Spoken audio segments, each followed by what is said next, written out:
안녕하세요. 잡시광입니다. 한때 부아디스와프 호시니아 카미슈 폴란드 부총리 겸 국방장관이 한국의 계엄령 후폭풍을 주시하겠다고 밝혀 한국의 정치적 혼란이 자칫 한국산 무기 도입에 영향을 줄 수 있다는 우려를 낳았습니다. 폴란드는 한국의 대표적인 방산 파트너입니다. 2022년에 한화 에어로스페이스와 K9 212문과 다연장 로켓 천무 218대 기본 계약을 맺었고 1차와 2차 실행 계약을 체결했습니다. 현대로템과도 2022년 K2 전차 1000대 공급에 대해 합의한 후 1차로 180대를 확정했습니다. 하지만 2차 계약이 지연되면서 여러가지 추측과 설이 나돌았는데요. 부아디스와프 부총리가 최근 소셜미디어 X를 통해 한국의 정치 상황을 예의주시하고 있다. 서울 주재 폴란드 대사관, 폴란드 주재 한국 대사관과 긴밀히 연락하고 있다며 민감하게 반응해 더욱더 우려를 낳았습니다. 오늘은 폴란드와의 방산 계약 이행에는 문제가 없는 것인지, 왜 2차 계약은 어느 정도 진척되고 있는 것인지 이 소식 자세히 전해드립니다. 단 몇 시간이었지만 한국에 갑자기 내려졌다가 해제된 비상계엄 사태가 혹시라도 거의 다 되어가던 방산 계약에 자칫 영향을 줄까 우려됐던 것도 사실입니다. 하지만 다행히 현재 K2 전차 폴란드 수출 계약에는 별다른 영향이 없는 것으로 파악되고 있습니다. 지난 10일 방산업계에 따르면 폴란드 무기청과 현대로템, 폴란드 국영 방위산업기업 PGG-SA는 K2 전차 820여 대에 대한 계약 최종 협상 단계에 있는 것으로 알려졌습니다. 이는 업체 이행능력 평가 및 구매국의 구매의사 확정 단계를 지나 구체적인 계약 조항 협상 단계에 접어들었다는 것을 의미합니다. 즉, 비상계엄 시행과 해제로 인한 일련의 정치적 불안이 계약 수주에 영향을 미칠 수 있는 단계를 지났다는 것을 의미합니다. 현대로템은 2022년 7월 폴란드 국방부와 1000대의 K2 전차를 공급하기로 합의했고 현재까지 약 32억 4천만 달러 규모의 180대 수출 계약이 이행됐습니다. 2차 계약으로 K2 전차 820대 추가 구매 협상을 진행 중인데요.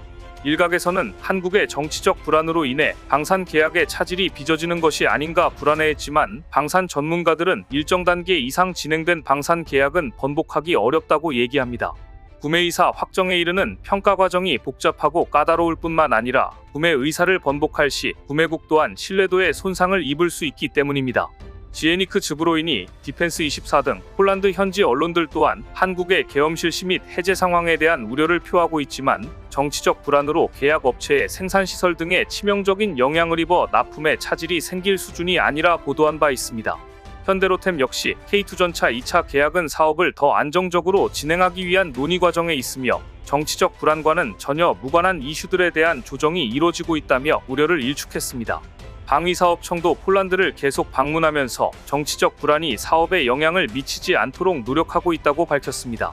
그런데 최근 지금까지 K2 2차 계약에 대해 발목을 잡은 건 한국의 계엄이 아닌 현지 생산이었다는 것이 밝혀져 폴란드의 본심이 드러났습니다. 12일 방산업계에 따르면 K2 전차 820여 대에 대한 2차 계약은 현지화 문제로 인해 지연되고 있었습니다. 지난 8월 폴란드 현지 언론사 르제초포스폴리타는 폴란드군의 K2 전차 2차 계약이 국방장관이 당초 언급했던 9월 초보다 지연될 것이라 보도에 논란을 불러일으켰습니다. 계약 물량 중 일부를 폴란드 현지에서 생산하겠다는 국방장관의 바람과는 다르게 한국에서 생산될 것이라며 폴란드 내 생산 계획에 의문을 표했던 것인데요. 심지어 2차 계약에 필요한 실행자금도 아직 확보되지 않았다고 지적하면서 논란이 더 커졌습니다. 하지만 폴란드 무기청은 보도자료를 통해 현대로템과 폴란드 국영 방산 지주기업 PGG-SA와 최종 협상을 시작했다고 밝혔습니다. 그런데 K2 전차 820대의 폴란드행은 폴란드 측의 현지화 요구로 지연되고 있습니다. 한국의 계엄 사태 여파로 인한 지연이라는 세간의 우려와 달리 800대 전량을 현지 생산하겠다는 폴란드의 요구가 계약 진행 정체의 원인이었던 것입니다. 다만 세부적인 조정을 통해 계약은 구부 능선을 넘어섰습니다. 지금까지 알려진 바로는 2차 계약분인 K2 현지화 버전인 K2PL 820대 중 320대는 직수출, 잔여 500대는 현지에서 생산될 것으로 전망됩니다.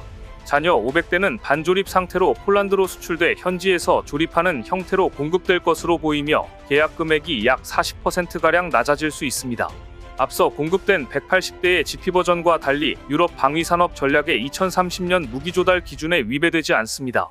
그러니까 K방산의 힘을 빌려 자국의 방위산업 역량을 강화하려 하는 폴란드의 속내가 결국 K2 전차 2차 계약을 지연시키고 있는 것입니다. 방산 블록화에 따라 올해 EU가 EDIS를 발표하며 현지 생산은 유럽 방산 수출을 위한 필수 코스가 됐는데요. 일각에서는 이번 폴란드 K2 수출 2차 계약은 폴란드가 현지 생산을 앞세워 구매국의 방위 산업에 필요한 기술 개발, 생산, 유지 보수 역량을 키우려는 시도로 해석되고 있습니다. 외부 변수를 제어하기 어려워지는 만큼 한국으로서는 기술 유출에 대한 위험도 존재하는 것입니다. 전문가들은 1차 계약 당시는 폴란드의 전력 공백이 우려되던 상황이었는데 2차 계약 상황은 달라졌고 협정 초기에 제시했던 조건들에 비해 한국에 불리해진 계약 조건들을 내걸었을 가능성도 있다고 분석합니다. 하지만 현대로템은 폴란드와 협상을 급하게 보지 않고 있습니다. 장기적으로 시간을 끄는 것은 폴란드가 손해이고 자국 업체들 농간을 못 막는 폴란드 현 정부가 더 큰 문제이기 때문입니다. 폴란드는 협상 초기에는 한국과 협상에 적극적으로 임해왔습니다. 하지만 최근에는 추가 협의를 서두르지 않는 기조로 전환했습니다. 이 같은 지연 이유를 언급하진 않았으나 폴란드는 은근히 이것이 가격 문제임을 시사했습니다.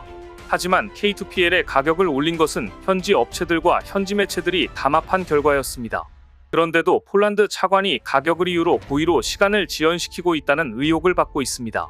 폴란드의 국산 자주포인 크랩도 자국 업체에 거짓말로 152대 도입 계약도 못하는 실정임에도 책임 전가를 한다는 말도 나오고 있는데요. 현대로템은 2024년 K2PL 공급 계약을 목표로 하고 있으나 12월 중순 현재 상황으로는 2025년으로 밀릴 가능성이 높으며 2026년부터 2차 계약 물량도 협상 지연으로 언제인지 알 수가 없게 됐다는 말도 나오고 있습니다. 현재로서는 현대로템이 가격을 올리는 현지 업체를 배제하고 직도입을 제한할 가능성도 높습니다. K2PL 가격은 폴란드 요구 상황을 반영해서 가격이 상승한 것이고 폴란드 업체들이 이익을 위해 대폭 올린 것으로 폴란드는 가격이 중요하면 K2PL 전차가 아닌 기존 K2GF로 구매하는 것도 합리적인 대안일 것입니다. 솔직히 러시아의 위협으로 인해 급한 건 폴란드이지 한국이 아닙니다. 현대로템은 최저 가격으로 고객에게 안내했다는 입장입니다. 폴란드가 이렇게 미적지근하게 반응하고 있는 사이 한화 에어로스페이스는 K9 자주포 4문을 노르웨이로 더 보냈습니다. 한화 에어로스페이스는 2017년 노르웨이 국방부와 K9 24문, K10 6대 등 약 2,433억 원 규모의 수출 계약을 체결했으며 2022년 K9 4문과 K10 8대에 대한 추가 계약을 체결했는데 이를 이행한 것입니다. 노르웨이로 수출 중인 K9은 현지에서 우수한 성능을 입증하며 노르웨이군 현대화에 크게 기여했다고 평가받고 있습니다. 그리고 이제 인도에서도 K9 바지라 자주포 100문에 대한 추가 도입 예산이 전격 승인됐습니다. 인도 내각안보위원회는 K9 자주포 바지라 100문과 수호이 30 BAMK-I 전투기 12대 도입을 위한 2천억 루피 약 3조 3,840억 원 규모의 예산을 최종 승인했습니다. 이번 승인으로 인도군은 중국과의 국경 분쟁 지역인 라다크에 중국 제압용으로 K9 바지라를 추가 배치할 계획인데요. K9 바지라는 K9 자주포의 인도 수출형 무기로 무게가 50톤에 달하며 50km 이상까지 포탄을 발사할 수 있습니다. 인도 기업 라센 앤토브로는 지난 2017년 한화 디펜스와 손잡고 인도 정부와 K9 자주포 100문에 대한 수출 계약을 맺었습니다. 이후 인도군은 운용 중인 K9 바지라의 성능에 만족감을 나타내며 기존 조달 과정으로 재주문을 요청했는데요. 이번 추가 주문은 한국 방산기업의 빠른 납기와 효과적인 기술 이전이 높은 평가를 받은 결과로 해석됩니다. K9 바지라는 인도 구자라트주의 L&T 생산시설에서 제조될 예정이며 한화 에어로스페이스와 L&T의 공동개발로 인도 육군의 감독하에 1년의 테스트를 거쳐 기술 이전을 기반으로 생산됩니다. 그런데 이번 추가 주문은 인도가 내각안보위원회를 연 지 한 달 만에 전격적으로 결정된 것이라 인도가 한화 디펜스의 K9 자주포를 얼마나 신뢰하는지를 보여주고 있습니다. 이 안건은 인도 내각안보위원회 의제로 올라와 있었지만 인도 연방 하원 선거로 인해 승인이 미뤄진 상태였는데 선거가 끝나자 내각안보위원회가 열리고 전격적으로 승인 결정이 난 것이었습니다. K9 자주포는 없어서 못 파는 무기가 되어가고 있습니다. 한화 에어로스페이스는 내년 상반기에는 루마니아의 유럽 내 첫 현지 생산 공장 건설을 위한 첫 삽을 뜹니다. 하나는 K9 자주포는 물론 보병 전투장갑차 레드백 생산 가능성도 열어두고 신규 수주 확보를 적극 추진하고 있는데요. 혼란스러운 정치 상황과는 별개로 한국 방산은 세계로 뻗어가고 있습니다. 오늘 준비한 소식은 여기까지입니다. 댓글을 통한 여러분들의 많은 의견 기다리겠습니다. 시청해주셔서 감사합니다.